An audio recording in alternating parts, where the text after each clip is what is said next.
মজার একটি রেসিপি নিয়ে আসলাম আপনাদের মাঝে। হাঁসের মাংস, দেশি হাঁসের মাংস। কার না খেতে ভালো লাগে শীতে বলুন। পারফেক্টভাবে রান্না করতে হলে অবশ্যই আমার ফুল ভিডিওটা দেখতে হবে। দূরে এবং কাছে যে যেখানে বেশি ভিডিওটা দেখছেন সবাইকে আমন্ত্রণ জানাচ্ছি শান্তাস কিচেনে ভিডিওটা দেখার জন্য। ভিডিওটা ভালো লাগলে অবশ্যই লাইক, কমেন্ট, সাবস্ক্রাইব, শেয়ার করবেন। চলুন আমরা মূল পর্বে চলে যাই। এখানে একটি দেশি পাতি হাঁস নিয়েছি, ভালো করে খুঁটে তারপর সেকা দিয়ে নিয়েছি বানিয়ে। দেখেন সেটা আর আপনাদের সাথে শেয়ার করলাম না, ভালো করে দোলাই করে নিয়েছি। তারপর কড়াই দিলাম, কড়াইতে পরিমাণ মতন তেল দিলাম, গরম মশলা দিয়ে দিলাম। তারপর মাংসটা দিয়ে আমরা তারপর ভালো করে কষিয়ে নেব, একটু হলুদ দিয়ে তারপর তেলে মাংসটা কষিয়ে নেব। মাংসটা তেলে দেখেন একটু পানি বের হবে, এটা টানিয়ে ফেলবো। একটু তেলে ভেজে নিলে খুবই ভালো লাগে। আবার আপনি হাতে মাখিয়ে মাংসটা বসালে তারও একটা অন্যরকম ফ্লেভার আসলে ভালো লাগা। এখানে পেস্ট কুচানি দিয়েছি আমি অনেকটাই, মেজারমেন্ট কাপের 1 কাপের মতন। আদার পরিমাণটা বেশি দিবেন। তারপর রসুন বাটা, তারপর গরম মশলা, হলুদের গুঁড়া, মরিচের গুঁড়া, তারপর ধইনের গুঁড়া, গোলমরিচের গুঁড়া দিয়ে দিচ্ছি। তারপর জিরার গুঁড়া দিয়ে দিলাম। জিরার গুঁড়া, ধইনের গুঁড়া পরিমাণে একটু বেশি দিবেন। লবণ দিয়ে দিলাম, কষিয়ে নেব তেলে। আপনি যত কষাবেন তত রান্নাটা আসলে খেতে ভালো লাগবে।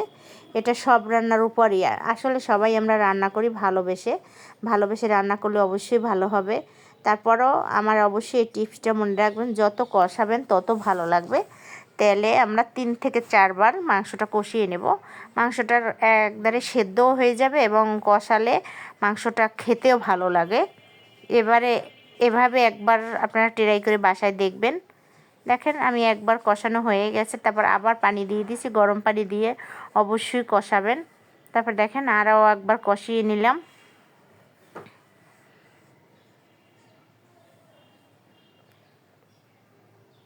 যত কষাবেন ততই ভালো লাগবে আসলে। তারপর আঁশের একটা গন্ধ, ওই ফ্লেভারটাও থাকবে না। খেতে অসাধারণ হয়েছিল আসলে। এভাবে রান্না করলে সব সময়ের জন্যই, নতুনদের জন্য বলছি, ভালো লাগবে। আবারও একটু পানি দিয়ে আমি কষিয়ে নিচ্ছি। দেখেন আবার একটু পানি দিয়েছি, পানি দিয়ে ভালো করে কষিয়ে নেব। এখন জল দিয়ে দিচ্ছি। দেখেন এই জলটাই আমি এক ঢাকনা দিয়ে দিচ্ছি, তারপর উঠিয়ে কিছু কাঁচামরিচ দিয়ে দিয়েছি। 20 মিনিট পর আবার আমরা 20 থেকে 25 মিনিট রান্না করে লবণ একটু কম হয়েছে, আমি আবার লবণ দিয়ে দেখেছি। দেখেন একদম ভুনো ভুনো করব, হালকা একটু মাখা মাখা জল রাখবো। এই পর্যায়ে আমি শুকনো জিরা টেলে গুঁড়ো করে রেখেছি, সেটা দিয়েছি। দেখেন কালারটা কত সুন্দর। পরিবেশন করে নিলাম। দেখেন কত সুন্দর কালারটা আসছে। অবশ্যই আমার চ্যানেলটা ভালো লাগলে সাবস্ক্রাইব করবেন, শেয়ার করবেন, কমেন্টস করবেন, বেশি বেশি শেয়ার করবেন, বন্ধুদের মাঝে শেয়ার করে দিবেন। সবাই ভালো থাকবেন, সুস্থ থাকবেন, নিরাপদে পথ চলবেন। আল্লাহ হাফেজ।